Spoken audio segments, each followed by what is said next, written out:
بسم اللہ الرحمن الرحیم۔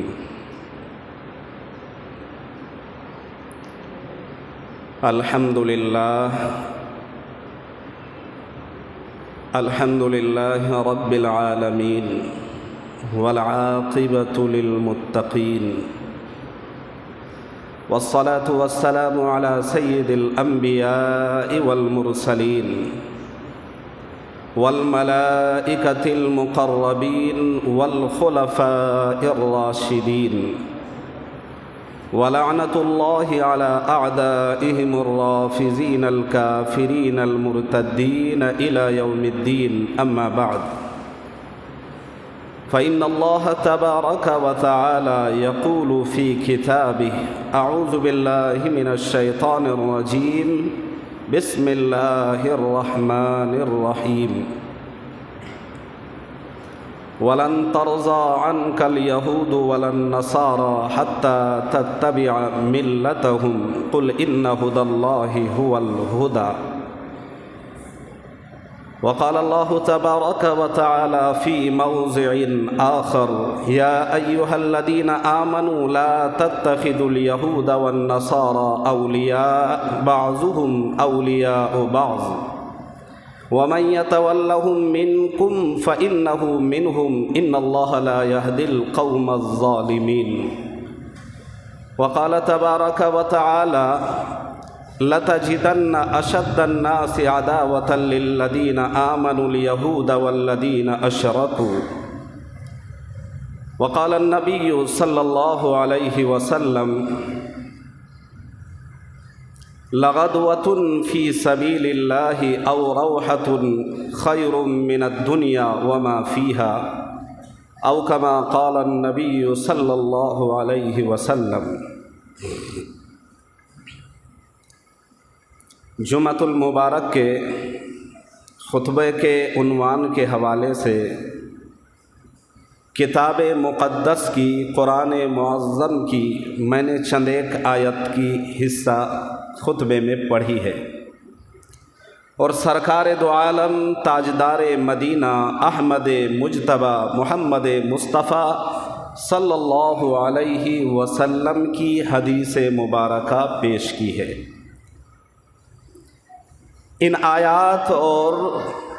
احادیث میں کا جو خلاصہ ماحصل اور نچوڑ ہے وہ یہ ہے کہ مقدس کتاب عظیم کے اللہ تبارک و تعالی نے قرآن پاک کی جو پہلے آیت میں نے خطبے میں پڑھی ہے اس میں اللہ فرماتے ہیں وَلَن تَرْضَىٰ عَنْكَ الْيَهُودُ وَلَا النَّصَارَىٰ حَتَّىٰ تَتَّبِعَ مِلَّتَهُمْ، کہ یہ یہود و نصارہ ہرگز آپ کو نہیں اپنائیں گے حتیٰ تتبع ملتہم، اس وقت تک جب تک آپ اس کی ملت کو، اس کے مذہب کو، اس کے مسلک کو، اس کے دین کو نہیں اپنا لیں گے۔ اور یہ خطاب براہ راست عام مسلمانوں کے لیے نہیں ہے، یہ جناب محمد الرسول اللہ صلی اللہ علیہ وسلم پر خطاب ہے۔ اللہ مخاطب ہے اور مخاطب حضور صلی اللہ علیہ وسلم ہے کہ اللہ تبارک و تعالیٰ فرماتے ہیں کہ یہ یہود و نصارہ جو ہیں آپ ان کو کتنا ہی کچھ بھی کر لیں، ان کو سمجھا لیں، مگر آپ یہ نہ سوچیں کہ یہ آپ کے اپنے ہو جائیں گے، یہ آپ پر وفا کریں گے، یہ ممکن نہیں ہے۔ اس وقت تک جب تک آپ دین اسلام کو نعوذ باللہ چھوڑ کر ان کے مذہب کو، جو مذہب باطلہ ہے، ان کو جب تک نہیں اپنا لیں گے تب تک یہ آپ کو مانیں گے نہیں۔ دوسری آیت میں اللہ تبارک و تعالیٰ فرماتے ہیں یا ایھا الذین آمنوا، خطاب ایمان والوں سے، مسلمانوں سے، اے ایمان والو، لا تتخذوا الیہود والنصارى، کہ یہود و نصارہ کو مت بناؤ اولیاء، اپنا دوست۔ اللہ کھلا کہتا ہے، علل اعلان بباغ دہل، اللہ یہ اعلان کرتا ہے اپنے مقدس کتاب عظیم میں، اللہ فرماتا ہے لا تتخذوا الیہود والنصارى اولیاء، کہ انہیں اپنا دوست مت بناؤ یہود و نصارہ کو، بعضهم اولیاء و بعض، اس لیے کہ ان میں سے بعض کا دوست ہے، بعض کا دوست ہے کا مطلب یہ ہے کہ یہودی یہودیوں کا دوست ہے، اور نصرانی جس کو عیسائی بولتے ہیں یہ آپس میں اپنے دوستی ان کی ہوتی ہے۔ ایسا نہیں ہے کہ یہودی مسلمانوں کا دوست ہو جائے گا، نصرانی مسلمانوں کا دوست ہو جائے گا، مجوسی مسلمانوں کا دوست ہو جائے گا، پارسی جو ہے نا مسلمانوں کا دوست ہو جائے گا۔ قرآن صاف اعلان کر کے کہتا ہے کہ ایسا نہیں ہو سکتا۔ اور پھر اسی پر بس نہیں، اللہ کہتا ہے وَمَن يَتَوَلَّهُم مِّنكُمْ فَإِنَّهُ مِنْهُمْ وَمَن يَتَوَلَّهُم مِّنكُمْ، اگر اللہ کہتا ہے کہ دوستی مت کرو، ان سے گہری جو ہے نا دوستی مت کرو، اس سے اندرونی طاقت اور محبت پیدا نہ ہو، اس لیے کہ جب ایسا ہو جائے گا تو اندرونی خبریں ان کے پاس جائیں گی، مسلمانوں کے بھید ان کے پاس جائیں گے، مسلمانوں کی راز کی باتیں ان کو پتہ چلیں گی۔ اس لیے اللہ نے منع کرتے ہوئے آگے فرمایا وَمَن يَتَوَلَّهُم مِّنكُمْ فَإِنَّهُ مِنْهُمْ، کہ اگر منع کے باوجود کوئی ان سے گہری تعلق اگر بڑھا رہتا ہے، بہت اندرونی محبت اگر ہو جاتی ہے، دوستی ہو جاتی ہے، تو جانتے ہیں اللہ کیا کہتا ہے فَإِنَّهُ مِنْهُمْ، کہ وہ انہی میں سے ہوگا۔ یعنی اگر کوئی مسلمان یہودیوں سے اس طرح کے تعلقات قائم کر لے تو وہ یہودیوں کے ساتھ ہوگا، یہودیوں کی طرح ہوگا۔ حشر کے میدان میں اللہ یہودیوں کے ساتھ ان کا جو ہے نا معاملہ کرے گا۔ اور اگر کوئی نصرانیوں کے ساتھ، عیسائیوں کے ساتھ اگر دوستی ایسے لگا لیتا ہے، ان کیس اگر اللہ نے منع کیا ہے پھر بھی، تو ان کا حشر ان کے ساتھ ہوگا۔ واللہ لا یہدی القوم الظالمین، اور اللہ تعالیٰ ظالموں کو ہدایت نہیں دیتے، ان کو سمجھ نہیں دیتے ہیں۔ سمجھ تو اللہ ایمان والوں کو دیتے ہیں، سمجھ تو اللہ عقل والوں کو دیتے ہیں۔ اس لیے بار بار اللہ نے جگہوں میں کہا ہے، مختلف جگہوں میں اللہ نے ارشاد فرماتے ہوئے اپنے بندوں کو یہ آئینہ دکھایا ہے، سمجھانے کی کوشش کی ہے۔ فَاعْتَبِرُوا یا اولی الابصار یا اولی الالباب، کہ اے عقل مندوں تم عبرت حاصل کرو، سمجھو ان واقعات سے، ان چیزوں سے، قرآن کی آیات سے تم عبرت لو، سبق لو۔ یہ تمام چیزیں سبق ہے، لیسن ہے، میسج ہے تمہارے لیے۔ اور ایک تیسری جگہ میں 6 پارے کے بالکل آخری پیج میں لَتَجِدَنَّ أَشَدَّ النَّاسِ عَدَاوَةً لِلَّذِينَ آمَنُوا الْيَهُودَ وَالَّذِينَ أَشْرَكُوا، اللہ فرماتا ہے کہ مسلمانوں کا اور دیگر مذہبوں میں غیر مسلموں کو چھوڑ کر سب سے زیادہ بڑا اگر کوئی دشمن ہے تو اللہ فرماتا ہے الیہود، یہودی لوگ سب سے بڑے دشمن ہیں مسلمانوں کے۔ والذین اشرکوا، اور وہ لوگ جو شرک کرتے ہیں، مشرکین جو ہیں، ملحدین جو ہیں، خدا کی خدائیت کے انکار کرنے والے جو ہیں، خدا کے معجزہ کو ٹھکرانے والے جو ہیں، بعث بعد الموت کا انکار کرنے والے جو ہیں، اللہ کی کتاب کو ٹھکرانے والے، نہ ماننے والے جو ہیں، وہ بھی مسلمانوں کے سب سے بڑے دشمن ہیں۔ اور ان آیات کا ماحصل جو ہے، خلاصہ اور نچوڑ، اس سے آپ سمجھ گئے ہوں گے کہ وہ یہی ہے کہ مسلمانوں کا سب سے بڑا اگر کوئی دشمن ہے تو وہ ہے یہود و نصارہ، یہودی لوگ۔ اور یہودیوں کی یہ سازش ہے، ان کی یہ فکر ہے، ان کی یہ محنت ہے کہ جس طرح عالم اسلام میں اسلام کے تبلیغ کرنے والے، اشاعت کرنے والے، اعلاء کلمت اللہ کے لیے دور دور تک خطۂ ارض میں پھیل کر اللہ کے نام کو پھیلانے والے، اللہ کے نام کی ضربیں لگانے والے، دین اسلام کے پرچار کرنے والے جس قدر دین اسلام کی محنت اور پرچار کر رہے ہیں، اس سے کہیں زیادہ یہودی لوگ خطیر رقم میں اپنی اپنی موٹی پیسے خرچ کر کے، چاہے وہ تبلیغ کی صورت میں ہو، چاہے وہ تحریر کی صورت میں ہو، چاہے وہ قلم کاری اور رائٹر کی صورت میں ہو، چاہے وہ سوشل میڈیا کی صورت میں ہو، کسی بھی صورت میں چاہے کچھ بھی ہو، ہر پلیٹ فارم سے ان کی یہ محنت ہے کہ مسلمانوں کو نعوذ باللہ نیست نابود کیا جائے، اسلام کا خاتمہ کیا جائے۔ حالانکہ قرآن میں اللہ فرماتا ہے یریدون لیطفئوا نور اللہ بافواہہم، کہ اللہ کے قرآن کو، اللہ کے نور کو،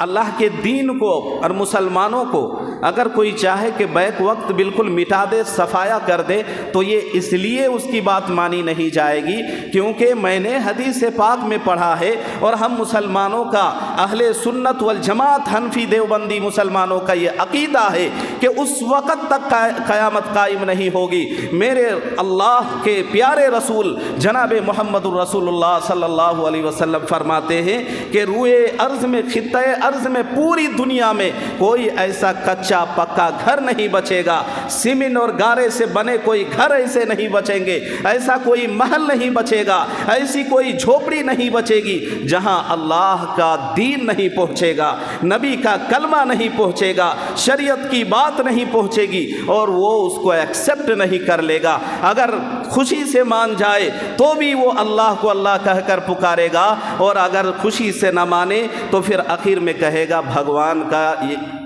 یہی اچھا ہے یا ایشور کی یہی مرضی ہے۔ بالآخر یہ فیصلہ ہے کہ ہر بندہ یہ کہتا ہوا آئے گا۔ حضرت مولانا پیر ذوالفقار احمد صاحب نقشبندی ایک بہت بڑے اللہ کے ولی ابھی بھی ہیں، اتنے بڑے ولی ہیں کہ ان کے چہرے کو دیکھ کر نہ جانے کتنے لوگوں نے ایمان لایا ہے۔ کلمہ پڑھانا، بتانا، سمجھانا دور کی بات ہے، دیکھ کر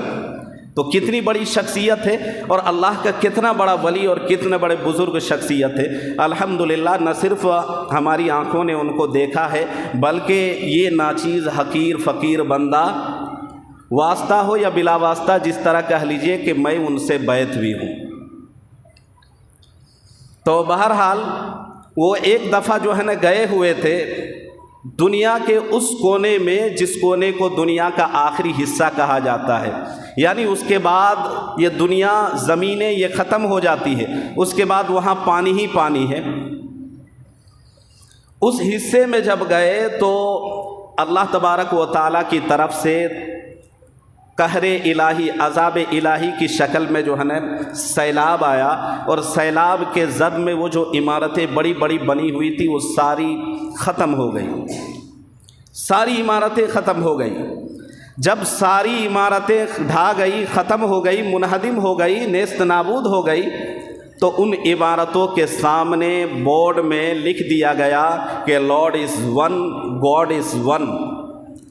لکھ دیا گیا کہ اللہ ایک ہی ہے۔ بالآخر ماننا پڑا سب کو،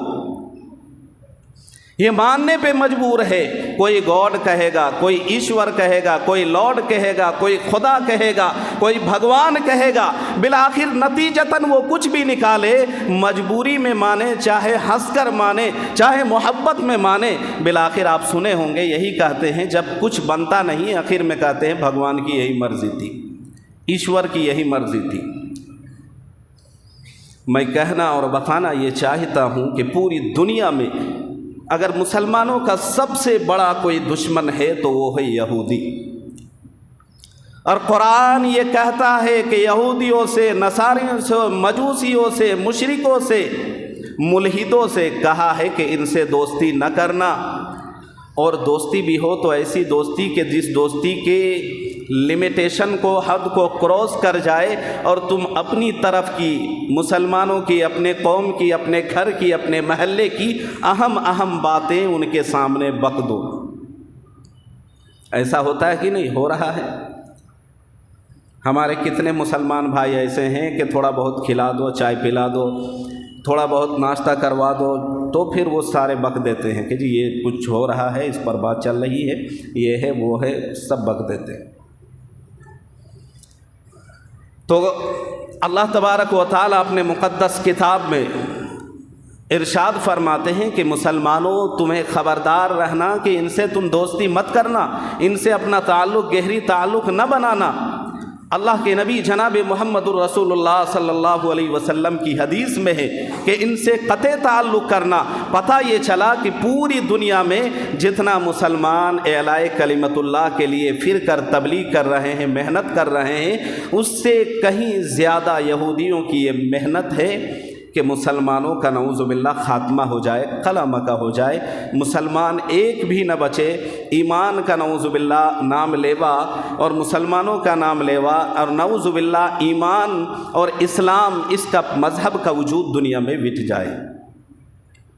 مگر اللہ فرماتا ہے یریدون لیطفئوا نور اللہ بافواہہم واللہ متم نورہ ولو کرہ الکافرون، کہ یہ ممکن نہیں ہے۔ یہود و نصارہ کے متعلق یہ جو چند آیتیں میں نے خطبے میں پڑھی ہے اور اس کا ترجمہ کیا ہے، اس کے بارے میں آیت ہے یا ایھا الذین آمنوا لا تتخذوا اليہود والنصارى اولیاء بعضهم اولیاء بعض۔ اس آیت کے بارے میں مفسر جو ہیں تفسیر ابن جریر، یہ حضرت اکرمہ رضی اللہ تعالیٰ عنہ کی روایت کے حوالے سے لکھتے ہیں کہ یہ آیت اس موقع پر اتری تھی جب ایک خاص واقعے کے لیے یہ آیت کا نزول ہوا تھا، اور وہ واقعہ یہ تھا کہ جناب محمد رسول اللہ صلی اللہ علیہ وسلم ہجرت کر گئے اور ہجرت کر کے آپ مدینۃ المنورہ چلے گئے، اور اس موقع پر جو لوگ مسلمان مکے میں تھے، قریش کے خاندان اور قریشی اور وہاں کے لوگ مسلمانوں کے سخت دشمن تھے، وہ ان مسلمانوں کو ستاتے تھے، تکلیف دیتے تھے اور اس قدر اذیتیں پہنچاتے تھے کہ مسلمان پریشان تھے۔ بالآخر جناب محمد رسول اللہ صلی اللہ علیہ وسلم آپ تو مدینۃ المنورہ چلے گئے، یہ مسلمانوں پر جو رہ گئے تھے ان کو تکلیف پہنچائی جانے لگی، ستائے جانے لگے، مارے جانے لگے اور سب و شتم کے حد توڑے جانے لگے، ظلم و ستم کے پہاڑ توڑے جانے لگے۔ نتیجہ یہ ہوا کہ اللہ کے نبی جناب محمد الرسول اللہ صلی اللہ علیہ وسلم نے آپ علیہ الصلاۃ والسلام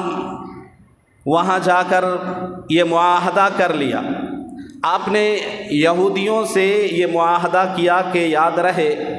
کہ ہم تمہارے دشمنوں کا ساتھ نہیں دیں گے اور تم ہمارے دشمنوں کا ساتھ مت دینا،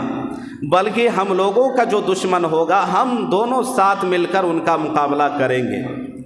یہ معاہدہ طے ہوا، بالآخر نتیجہ یہ نکلا کہ یہ معاہدہ طے ہو گیا، بات ہو گئی، یہ سارے اپنے اپنے لوگ چلے گئے اپنے اپنے گھروں میں۔ کچھ دنوں بعد یہودیوں نے اس معاہدے کو توڑ دیا اور ایک جاسوسی کے طور پر،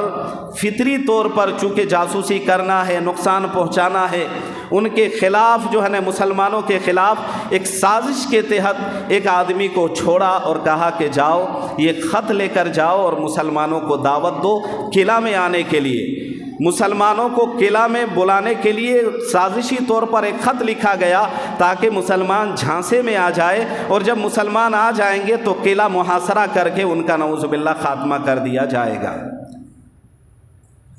بالآخر جناب محمد رسول اللہ صلی اللہ علیہ وسلم کو اس بات کا علم ہو گیا اللہ تبارک و تعالیٰ کے ذریعے سے۔ جب آپ کو اس بات کا علم ہوا تو آپ نے ایک فوجی دستہ تیار کیا اور آپ نے بھیجا، اور جناب نبی صلی اللہ علیہ وسلم کے حکم پر وہ فوجی دستہ گئے۔ اس سے پہلے کہ مسلمانوں میں کچھ لوگ آپس میں یہودیوں کے ساتھ ان کا معاہدہ تھا، اٹھنا بیٹھنا تھا، ان کے ساتھ گہری دوستی تھی تعلق کی بنا پر، اور گہری دوستی اور تعلق کی بنا پر وہ لوگ کشمکش میں تھے کہ ہم لوگ آیا کریں تو کیا کریں،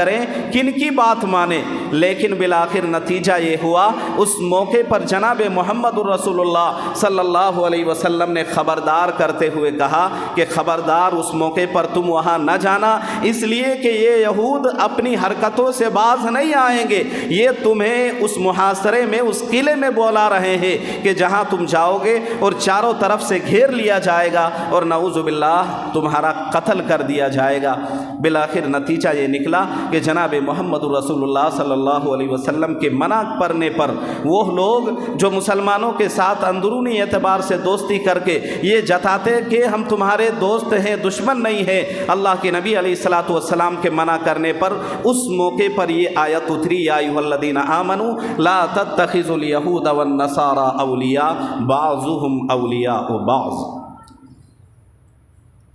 اور اس میں صاف کر دیا گیا کہ جن کی بھی جو دوستی ہے، معاہدہ ہے، آپ اس کو ختم کریں، اس لیے کہ یہ دشمن ہے۔ آج انسانی حقوق کی اگر بات کی جائے تو انسانی حقوق میں امریکہ سے لے کر یورپ تک اور ادھر فرانس سے لے کے اٹلی تک جتنے بھی بڑی بڑی ایجنسیز ہیں، جتنے بھی بڑے بڑے عہدیداران ہیں، جب اگر کسی کی بات آتی ہے کوئی جانور مر جائے، اگر کوئی کتا یا بلی مر جائے تو یہ تلملا اور بلبلا اٹھتے ہیں کہ جانور مر گیا ہے، جانور مر گیا ہے۔ اس پر نہ جانے کس قدر بات اٹھتی ہے، واویلا مچایا جاتا ہے۔ اور اگر یہودیوں میں، عیسائیوں میں، نجاشیوں میں، اگر مجوسیوں میں کوئی آدمی مر جائے، انتقال ہو جائے، کوئی حادثہ پیش آ جائے تو اس پر وہ لوگ واویلا مچا دیتے ہیں۔ لیکن حالیہ فلسطین کے اندر جس قدر کے حالات ہیں اور وہاں جس قدر مسلمانوں کا خون بہایا جا رہا ہے، ایک نہیں، سینکڑوں نہیں، ہزاروں ہزاروں مسلمانوں کے خون بہائے جا رہے ہیں، عورتیں بیوہ ہو رہی ہیں، بچے یتیم ہو رہے ہیں، اور بھائی بہن سے اور بہن بھائی سے جدا ہو رہے ہیں۔ اس کے بارے میں ان فرنگی نما ذہن رکھنے والے دنیا کے عہدیداروں میں کسی طرح کی کوئی چرچا نہیں ہے۔ میں آپ کو بتاؤں کہ بیت المقدس فلسطین وہ جگہ ہے، قرآن میں اس جگہ کا تذکرہ ہے، سبحان الذی اسری بعبدہ لیلا من المسجد الحرام الی المسجد الاقصی۔ اللہ تبارک و تعالیٰ نے اپنی مقدس کتاب میں اس فلسطین میں وہ جو مسجد ہے جس کو مسجد اقصی کہتے ہیں، اور وہی مسجد مسلمانوں کا قبلہ اول ہے، مسلمان اسی کی طرف نماز کر کے پڑھتے تھے۔ آپ کو پتہ نہیں ہے ہجرت کے بعد بھی جناب محمد الرسول اللہ صلی اللہ علیہ وسلم کے بارے میں ہے کہ نبوت کے بعد اور ہجرت کے بعد بھی آپ 17 مہینے تک، کتنے دنوں تک؟ 17 مہینے تک آپ صلی اللہ علیہ وسلم مسجد اقصی کی طرف رک کر کے نماز پڑھتے تھے۔ گویا کہ مسلمانوں کا قبلہ ہجرت کے بعد بھی 17 مہینے تک مسجد اقصی تھی۔ اور اسی پر بس نہیں، وہ اتنی مقدس جگہ ہے اور اس کے بارے میں ایک بہت لمبی تاریخ ہے، اگر تاریخ پر جائیں تو وقت بھی تو نہیں ہوتا ہے۔ بالآخر شارٹ کٹ میں آپ اتنا جان لیں کہ وہ جو جگہ ہے القدس کہتے ہیں اس کو، بیت المقدس، اور اسی کو یروشلم بھی کہا جاتا ہے۔ جب سے اس سے پہلے امریکہ کا جو راشٹرپتی بنا تھا ڈونلڈ ٹرمپ، اس نے اس اسرائیل کو دارالحکومت جب سے قرار دیا، اس کے بعد سے مسلمانوں میں بے چینیاں بڑھ گئیں، اور تب سے، اور بلکہ اس کی صدیاں پرانی ایک تاریخ ہے، اس وقت بلکہ 70 سال اس سے بھی پہلے سے مسلمانوں کا لگاتار خون کیا جا رہا ہے، مسلمانوں کا خون بہایا جا رہا ہے، مسلمانوں کا حق لوٹا اور چھینا جا رہا ہے، مسلمانوں کے زمینیں غصب کی جا رہی ہے، اور مسلمانوں کے بچوں کو اور مسلمانوں کی عورتوں کو ان کی عفت کو تار تار کیا جا رہا ہے۔ مسلمان ہیں کہ بے خبر ہیں۔ میں آپ کو بتاؤں کہ مکۃ المکرمہ کے اندر مسجد حرام کے، مسجد نبوی کے جو ایک امام رہے ہیں، ان کا نام علامہ حافظی صاحب ہے۔ اس زمانے میں وہ امام رہتے ہوئے جمعے کے دن چونکہ گورنمنٹ لکھ کے دیا جاتا ہے کہ آپ کو اس وشے میں بولنا ہے، اس پر تقریر کرنی ہے، اس پر بیان کرنا ہے، اگر اس سے کچھ زیادہ بول دیا جائے تو اس کو معزول کر دیا جاتا ہے، یعنی جو عہدہ ہے، پوسٹ ہے جس پہ وہ ابھی براجمان ہے، اس سے ہٹا کر ہو جو ہے نا وہ اپنی ظلم کی بربریت کی انتہا کرتے ہوئے اور پھر وہ سزا بھی دیتے ہیں۔ بالآخر وہ جو خطیب تھے انہوں نے ممبر رسول پہ کھڑے ہو کر خطبہ دیتے ہوئے للکارتے ہوئے کہا کہ قرآن بھی کہتا ہے کہ یہودیوں کو اپنا دوست نہ سمجھو، قرآن بھی کہتا ہے کہ یہودیوں کو اپنا دشمن سمجھو، قرآن کہتا ہے کہ یہودیوں کو اپنا جگری دوست نہ سمجھو۔ اللہ کے رسول جناب محمد رسول اللہ صلی اللہ علیہ وسلم فرماتے ہیں، حدیث میں ہے اخرج الیہود والنصارى من جزیرۃ العرب، وہ فرماتے ہیں کہ آپ صلی اللہ علیہ وسلم نے اس حدیث میں فرمایا ہے کہ یہود و نصارہ کو جزیرۃ العرب سے نکالو۔ اور آپ علیہ السلام نے یہاں تک فرمایا کہ میں جزیرۃ العرب سے اگر آئندہ سال زندہ رہا، یہ اعلان آپ نے اس موقع پر فرمایا، کتاب میں صاف لکھا ہوا ہے کہ سن 10 ہجری میں آپ نے یہ فرمایا تھا کہ اگر میں آئندہ سال زندہ رہوں گا تو ان سب کو نکال باہر کروں گا سوائے مسلمانوں کے۔ وہ للکارتے ہوئے کہا کہ قرآن بھی کہتا ہے کہ یہودی مسلمانوں کا دشمن، قرآن کہتا ہے کہ نصارہ مسلمانوں کے دشمن، قرآن کہتا ہے کہ یہودی مسلمانوں کا دشمن، اور محمد الرسول اللہ کی حدیث بھی یہی کہتی ہے کہ مسلمانوں کا دشمن، کٹر دشمن، سخت دشمن، سب سے بڑا دشمن وہ جو ہے وہ یہودی ہے۔ لہٰذا اگر یہ فیصلہ ہو گیا کہ قرآن سے بھی ثابت ہو گیا، یہ بات حدیث سے بھی ثابت ہو گئی، یہ اجماع امت سے بھی ثابت ہو گئی، تو وہ للکارتے ہوئے آل فہد سے کہا، اس موقع پر جو ہے نا اسی کے خاندان میں آپ سن چکے ہیں، اگر تاریخ پڑھے ہیں کہ وہاں جس کی حکومت چلتی ہے، جو حاکم ہے، جو بادشاہ ہے، شاہ فہد، ان کے خاندان کے ان لوگوں سے للکارتے ہوئے جمعہ میں انہوں نے کہا، بغیر کسی ڈر کے، بغیر کسی فکر کے اور بغیر کسی حاکم کی پرواہ کرتے ہوئے کہا کہ اگر یہ بات طے ہو جاتی ہے قرآن سے بھی، حدیث سے بھی، رسول اللہ سے بھی، تو پھر ان سے دوستی کا اور ان کے فوجوں کا یہاں لانا اور رکھنا اور ان کے خرچوں کو برداشت کرنے کا کیا مطلب ہے؟ تو آپ کو پتہ ہے کہ سچ کا سمرتھن تو آدمی کرتا نہیں ہے، سچ کا ہر زمانے میں دشمن ہی رہا ہے۔ اور آپ کو ایک پتے کی بات بتاؤں کہ سچ کا سمرتھن نہ کرنا اور سچ کو دبانے کی کوشش کرنا، یہ اس بات کی علامت ہے کہ آنکھ بند رہے، اور کوئی اگر سچ کو دبانے کی کوشش کر رہا ہے، آپ نے اس کے فیس اور چہرے کو دیکھا نہیں ہے، آپ نہ دیکھے بغیر سمجھ لیں کہ یہ بندہ پکا منافق ہے، یہ مسلمان نہیں ہو سکتا۔ تو اللہ کے نبی جناب محمد رسول اللہ صلی اللہ علیہ وسلم کی یہ حدیث انہوں نے پڑھ کر سنائی اور بتایا، تو جانتے ہیں کہ سچ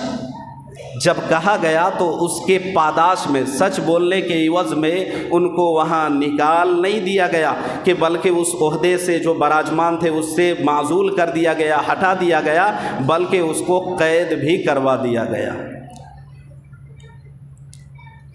اور یہ کہا جاتا ہے کہ شریعہ قانون چلتا ہے، یعنی شریعت کا قانون چلتا ہے ان عرب دیشوں میں، لیکن یہ صحیح اور حقیقی بات نہیں ہے۔ حقیقی بات یہ ہے کہ کچھ چیزوں میں شریعت کو وہ لوگ فالو کرتے ہیں، کما حق وہ ابھی فالو نہیں کرتے ہیں، صرف اپنے مطلب کے قانون ہی وہاں بھی چلتا ہے۔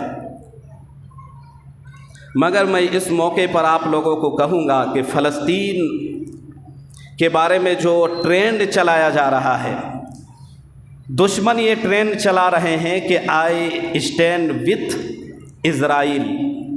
یہ دشمن چلا رہے ہیں،